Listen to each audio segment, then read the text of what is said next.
আমরা যে সবাই মিলে আদ্যাপীঠ যাচ্ছি। ছোটদের ভালোবাসা, বড়দের প্রণাম। আশা করি সবাই ভালো আছো, সুস্থ আছো। আমরা আদ্যাপীঠের মন্দিরে চলে এসেছি। এই যে আদ্যাপীঠের মন্দির। আমি বেশি ভিডিও করতে পারিনি, কারণ আমি নতুন আছি, জানি না। ওই জন্য আমি যেটুকুনি পেরেছি করেছি। আশা করি আপনাদের ভালো লাগবে। এইখানে মন্দির থেকে দর্শন করে অনেক ভিড়, অনেক ভিড়। আমরা তো কেউ দেখতে পারিনি, এত কষ্ট। এখান থেকে সবাই দর্শন করে মন্দিরের। ওই যে হলো মন্দির, ওইখান থেকে দরজাটা খুলে দেয়। এই যে ঠাকুরের ভোগ আমরা খেতে এসেছি। ভোগটা ভীষণ ভালো ছিল বন্ধুরা। আশা করি আপনারা আসলেন এই ভোগ গ্রহণ করবেন।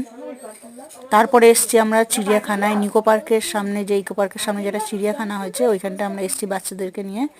একটু ওরা মজা করবে, খেলবে, তাই জন্য আসলাম। Tata, bye bye.